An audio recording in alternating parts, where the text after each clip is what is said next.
What's up, Tropic Nation? Welcome back to Tropical Tidbits, the official podcast of the Florida Tropics Academy. As always, we're here in the CPS Investment Advisors studio. And as always, I am here with my right-hand man, Mr. Michael Riskin, the president of the Florida Tropics Academy. And today we are joined by none other than the director of goalkeeping for the club. Ladies and gentlemen, give it up for my man and my buddy, Mr. Jonathan Valerio. What's up, buddy? How you doing? Yeah, Welcome, Johnny. Thanks for joining us. So, goalkeeping, it is, I think, one of the underappreciated position on the pitch. So we want to go all keeper all the time, and let's get right into it, because you guys are kind of nutty. Like, we joke all about it. You guys are just, you're not all kind of right, but you're right in the right way. Does that make sense? You're just a little off, but that's what makes you guys so awesome. It does, definitely. It takes a special type of person to be a keeper. So let's get a little bit into your background. Sure. And then let's kind of get into goalkeepers and training and things you're looking for, and we can kind of deep dive into that. So obviously you're with the Florida Tropics Academy. You are the director of goalkeeping, so you kind of oversee all the keepers with the club.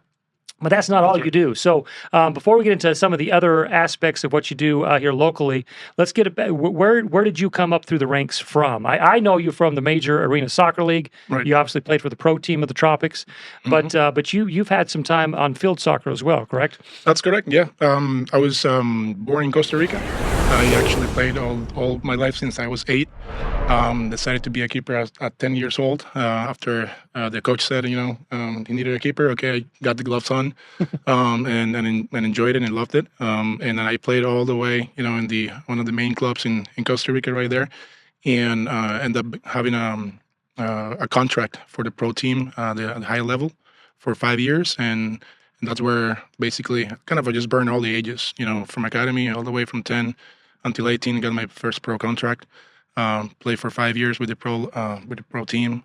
A little bit of loaner, on other teams as well, just to get minutes, because, like you said, goalkeepers, they need play time. There's only one. And it's hard. It's just one position. So, Right. So I was a little bit of loan on other teams, and also play overseas. Play here in some summer leagues in the States.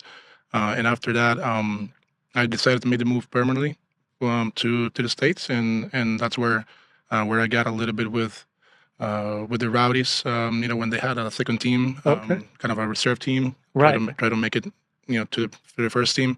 And then, I got recruited by the MASL team with the Tropics. They started at that time. And it was something new for me. So I was like, okay, let me just give it a try. And I liked it. Dude, that is awesome. That is fantastic. Now, were you there with the Tropics when Guillermo de Santos was on the team?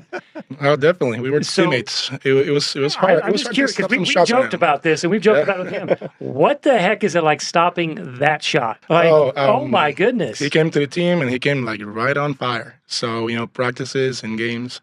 It was hard to get some shots on him. That's crazy. I mean, even if you try, you see like a missile like going in, and then it's hard just to put your hand on it. I mean, but that's what I kind of, we started off by saying goalkeepers are just a little mental, like to be able to put yourself in that position on purpose, by the way. On purpose. I mean, that takes a special kind of someone. That's totally right. Yeah. I mean, like we were talking about off camera that, to be a goalkeeper, you have to be a little bit differently, right? I mean, like a little bit, maybe a screw, loose screw over there or something like that, right? Well, and you're kind of a not in a bad way. That's right. But it just, we're different. We always tell my keepers, we're a different breed. I mean, we are the team right there, but we just do the things differently, and it's just a different position. Sometimes they don't understand, but only us, we understand it. And yeah, you have to be a little bit of of the crazy part to be there and take some shots on any part of your body, right? Right. But whoever loves it, right. If you love it, I mean, you feel the enjoyment. That's what you need. Oh, 100%. Yeah. And speaking of, so you went from the outdoor, the pro teams, and then MASL, which is an indoor. Right. Soccer. Explain a little bit of that difference, especially from a goalkeeper standpoint, and probably two screws loose playing indoor keeper, right? Right. Yeah. It was a really a change for me, to be honest with you. I mean, not gonna lie, it's fast paced. Yep. The shots are super closed, so your technique has to be shifted Your Okay. technique has to be different. Your positioning, your body, your even your reflexes have to be a little Have to bit be on quicker. point, quicker. Yep.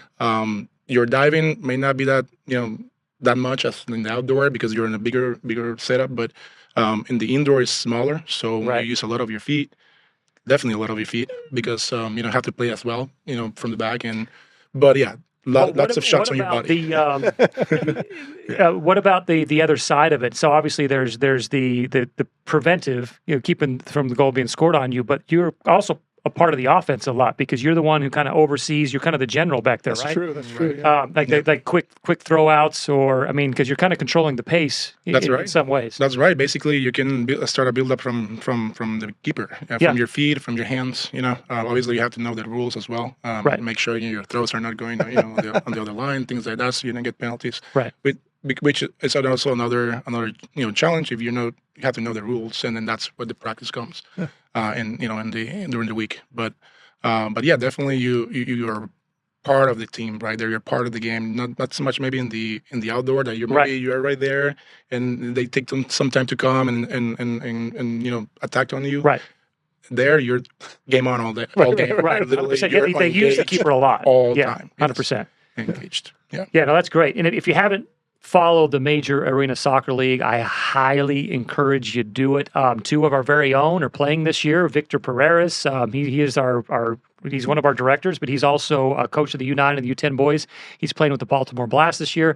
Guillermo de Santos, we just alluded to him. He just signed with the Harrisburg Heat. So we'll post a link. The season's starting up, so you definitely should check it out.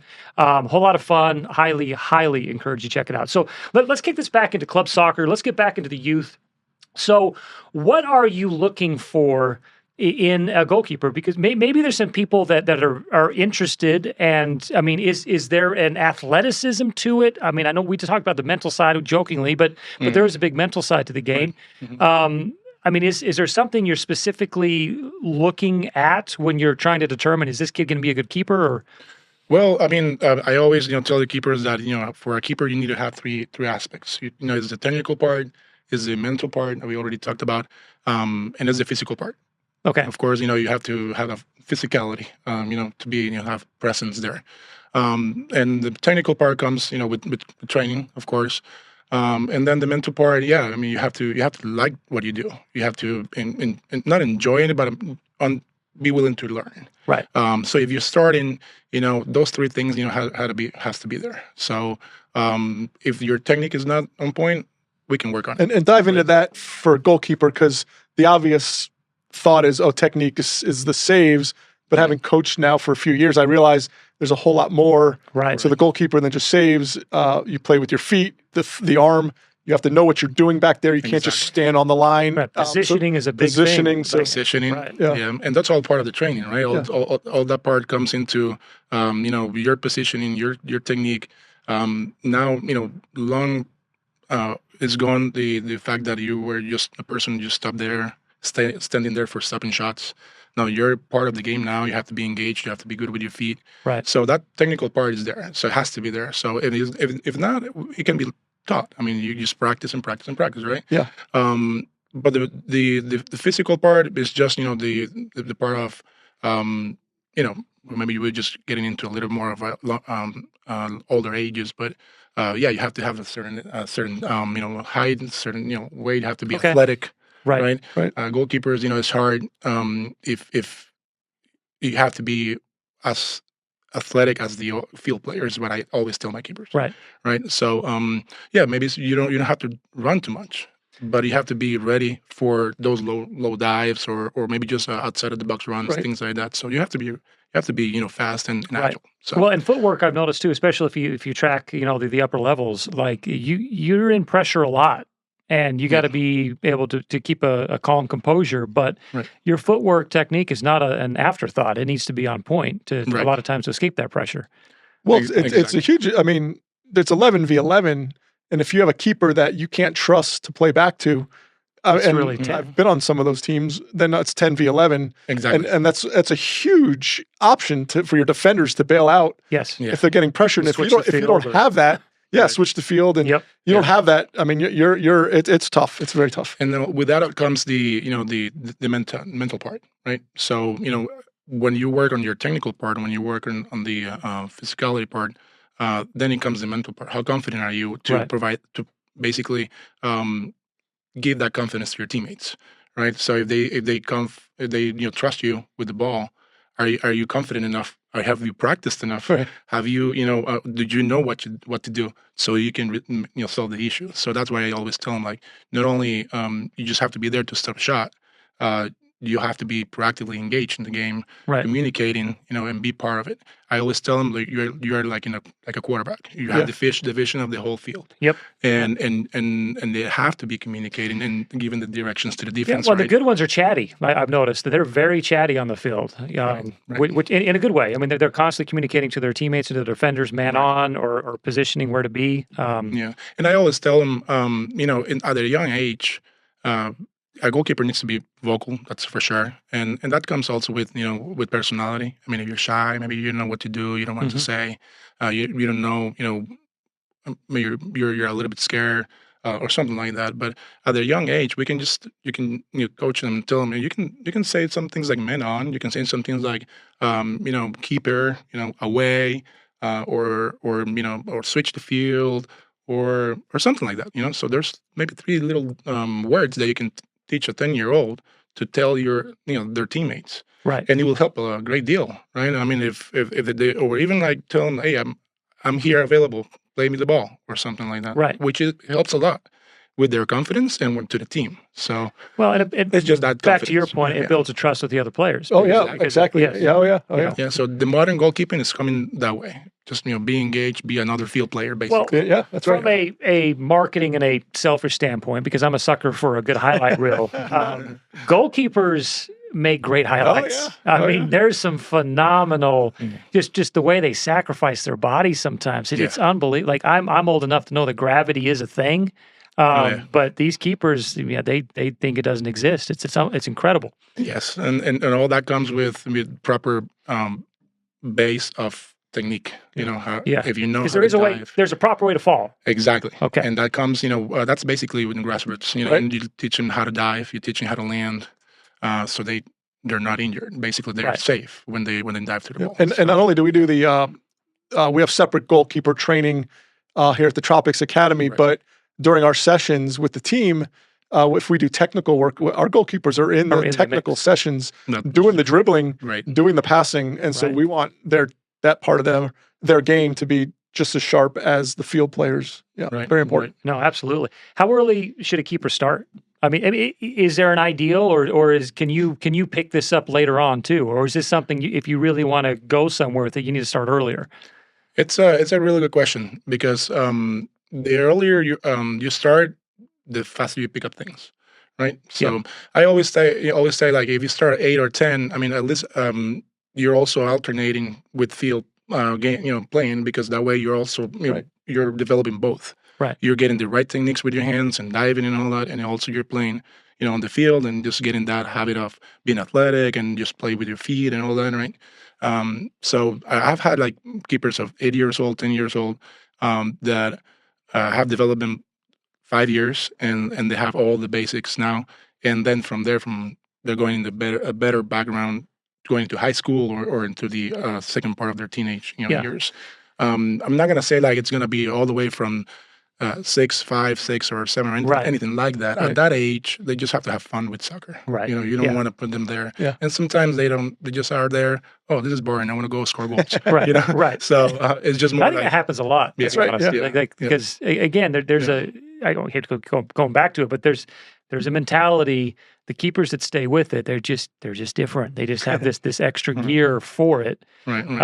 And the mentality is there. Sometimes it's tough too, because you don't want to burn out a keeper. Like it starts from 10 or 8, and then at 12, which you see a good developing years, but then at 13, 14, 15, I'm tired of this. And the other way around, if you have done only field playing until 15, 16, it's going to get some time to make it up, and get into that switch. Right, you can do it because there's cases, but for that teenage years all the way to whenever you want to play college or whatever your goal is, it's going to be a little bit of a faster Yeah. Have you noticed, training. is there other sports that transcend well into goalkeeping? Like if you're pretty good at basketball, does that maybe, does it morph into the well, or is it, am I stretching this a little bit? Yeah, I mean, when I was growing up, I always told by my coaches, like, go play some basketball so you can grow up, right? So you can get taller, right? Because you jump a lot. I mean, Right. that's maybe not science based, Right. concept, Well, I think it's relevant, certainly. But the hand-eye but it was coordination back in the is a day. thing. And, Back in the day, so you have to jump a lot in basketball, right? right. So as a goalkeeper, you have to jump a lot too, and those high balls, you know, to make sure you're getting on, those crosses and stuff like that, and also be, that vertical, jump has to be on point, so you can catch those balls. So I will say, basketball with some jumping. I mean, if you're playing football, I'm not very into a lot of the strategies of American football. But if you're catching, if you're like maybe a wide receiver or something like that, I don't know. That might that might help. So along those lines, I've had two friends who have sons who their sons played baseball, actually. Baseball, yeah. And that translated very well because it was getting the body in front of a ball, yes, the eye-hand coordination, and they were actually really good keepers. Transferred from baseball because of that whole concept. Yeah, you have to dive for the ball, right? In baseball. No, absolutely. I will say maybe some volleyball at the same time as well. I mean, I've played volleyball. I mean, like, I'm just very like recreational, but I mean, you have to dive for a ball to make a save, and keep it in the air, right? So things like that keeps that fear away. That is nothing new when you get into, okay, you put the gloves on. Okay, now what I do? Oh, I need to dive. Okay, cool. I know how to dive already. Right. Or maybe some tweaks here and there, but that's very very important. That question, like what sports can be introduced to goalkeeping. So I will say those three. Yeah. Okay. Yeah, I didn't know. I didn't know if because it's. And maybe I'm wrong on this, but it seems like it's a little more of an athletic position. And I'm not saying soccer players aren't athletes, because I think they're far superior athletes in other sports, I really think. But there's a little bit more that goes into a keeper, like skill sets that you need to have. Yes. And I speak firsthand. I love my son to death, but he is a terrible keeper. He lacks some of those things. He just doesn't, and he has no interest in learning those. Yeah. He would rather do it with his feet. So, and that's kind of where I'm going with that. And speaking of field players, goalkeepers kind of get an unfair shake on the field when things don't go well. I've noticed there's a pile-on effect. I've noticed with keepers, and often what everyone forgets is if you're 11v11, there's 10 other players that you had to go through to get to the 11th player, but somehow it's the 11th player's fault a lot of the time. So can you speak to the twofold? Number one, what would you say to keepers who are going through that? And two, what do we just say to parents to kind of maybe not do that? Yeah, it's definitely the mental side of the game for the player, sure. It is, and that's what I'm saying. You got to be so tough because they kind of take a lot of the blame, and I think sometimes completely unfair. When things go wrong, and it's part of the position, and you're right. I mean, you have to be. I mean, mental toughness is one of the key characteristics of a goalkeeper. It has to be. You have to be mentally strong, because you're gonna make a great save, and then the next shot it's maybe slip through your hands or through your legs, and it's a bad goal. Yeah, and then you can lose the game. So it's there. So what I always tell my keeper is just like be sharp of memory, be quick to forget. Yeah. And then if you make a mistake, just think about it. Okay, you already passed. Yep. And I have to just focus on what's next, and what's next is the next shot. Right. And then try to do your best on the next shot, and always be focused and engaged. But soccer is a game of mistakes. But you're right. I mean, the goalkeeper is on the spot.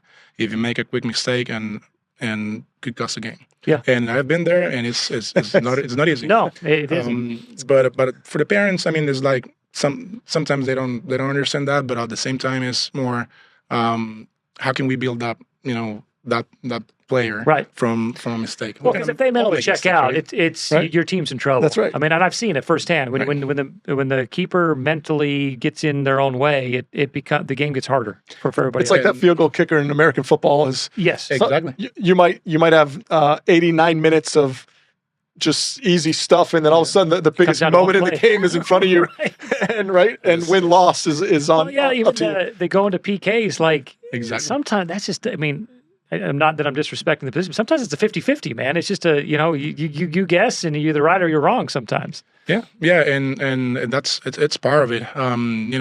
I enjoy seeing keepers saving PKs because there's some nothing to lose. Basically, they have all the chances to score. But if you're able to make a PK save, and I mean, it's so exciting to see that. And enjoy it and celebrate it because it's a I don't know percentage, but it's a 80, 75, 80% goal. I mean, like unless the taker is not taking it well, but if you make a stop, I mean, that's a big deal. It's a big deal, 100%. And you can in PK rounds you can win a game for your team too. So well, I got to give a shout out to our U12 keeper. I see him a lot. He's one of your students, little Ethan. Man, this kid, brand new to soccer. First time keepers. I've been doing this for a couple months, and you kind of alluded to it. One of his special skill sets is his ability to forget. Yes, like he's very he's an emotional player, but he rebounds very quick, and you can't teach that, man. That sometimes that's just a gift, and that's key. It's pretty incredible. So shout out, Ethan, man, keep it up, dude. You're doing awesome. So I want to finish things off. As not only are you a phenomenal goalkeeper trainer, but you're also kind of a fitness guru. So I know a lot of the people that watch this, they see me and they see Michael and like, man, those guys are ripped. But you're jacked, man. I think you fall into the jacked category. So if you want to get serious about nutrition and fitness, no matter where you are in life, what would you say? Where do you start? Is it with the food? Is it the nutrition? Would you say nutrition first? Is it just with movement, or is it a combination? Definitely a combination. Yeah, I mean, but also yes. I mean, nutrition is key. It's very important, and also how you translate that to the movement, to the getting stronger, like lifting weights or anything like that. That all depends on your goal, right? I mean, but for a goalkeeper, for instance, that I work in that field, I like to see a goalkeeper that is strong, that is fast, that is agile. Yep. All you get that and even any player, you're not gonna get that with bad nutrition. Eating not good foods. Right. And also you're not gonna get that with good training, right? So if you prepare yourself with nutrition and training, and all the little things here and there you have to do off the field, success will come at some point. But I think that sometimes it's a misconception there that you let them play, and it all depends on your goals. So if you want to be an athlete, if you want to be a soccer player or any sport, you start with what are you feeling your body with, right? So you want to make sure that you're feeling your body with the right nutrition, right? With the right macronutrients, micronutrients, and all that, so you can perform well, right? And that actually, it was taught to me when I was a teenager. I was always my goal was to play pro, and I also wanted to know everything. And I was told, like, don't neglect the weight room. Yeah, because it's going to help you not only get stronger, but also it's going to help you with preventing injuries. So and to date, I mean, I played 10, 15 years professionally, and I may just have some pulls here and there, but no broken bones, nothing like major that took me out. Yeah, the injury prevention of the man. So if you get a good program, you get a good program like of strength and conditioning, for an athlete, then it's gonna help you out. Yeah, for sure. 100%. I had one other quick question, slightly off topic, unless you wanted to finish on the nutrition. No, okay. Yeah. I know, in terms of your favorite goalkeeper, so I know folks tend to learn from the best, and you played professionally, so maybe throw out some goalkeepers that you envied or followed, not envied, but followed and said, man, you studied their game growing up, or even now, who are your favorites to watch? Yeah. Growing up, I was always looking up to Gianluigi Buffon. He just retired like 43 something like last year. Frenchman, Italian. Italian. I'm sorry, Buffon. Yeah. So I was always looking up to him, and also Iker Casillas from Spain. Okay. Oh yeah. He's also retired, but I mean all that. I've always followed them. Why? Because they had different characteristics. Buffon is very tall, very agile, and all that. Casillas was short. He was like maybe 6 foot or 5'11". Wow. And he made it all the way to Spain. He won the 2010 World Cup with Spain, making a huge save and the end against Netherlands. And that was like, wow. I mean, you have different. That comes down to what is the body type of a goalkeeper, right? Right. So right. Yeah. For those out there that you think that you have to be like super tall, like 6'7" or whatever, like, and no, you don't have to be like. If your strengths are more than your weaknesses, I mean, that's gonna upset, your in everything that may say about height and presence and all that. So those two were my favorite ones. And now obviously the game has changed. I'm sorry, and it's just more like like I told you, more good with their feet and Right. more like.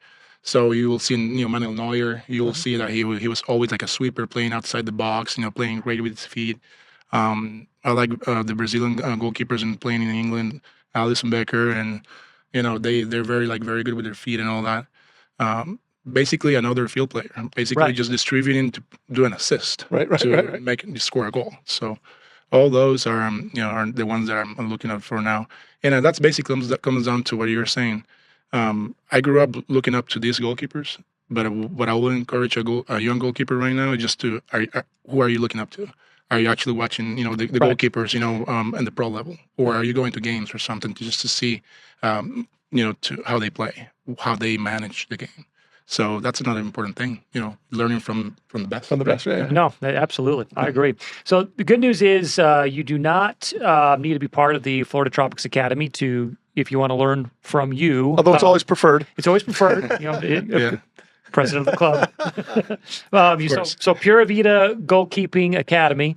Yes. So we'll put the handle here and the information. And also, if you want to get some more on that fitness and learn how to be jacked, just like Jonathan, you can follow him at Jonah Fitness, right? Yes, sir. Yeah. Yes, sir. And for any age, if you want to just get into your the best years of your life, you're gonna get back in shape, or just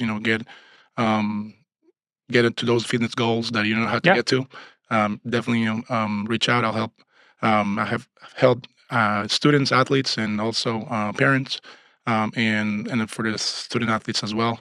I have programs for them to get ready to make that move. So by May, Jared and I are going to be all sorts of. Be awesome. Hey, we're going to go on Johnny's program. Be out squatting. We are the Florida Tropics Academy. That is Jonathan for all your fitness and goalkeeping tips.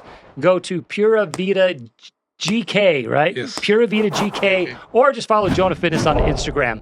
These have been your Tropical Tidbits. A big shout out to CPS Investment Advisors for this awesome studio, and we will catch you on the next episode.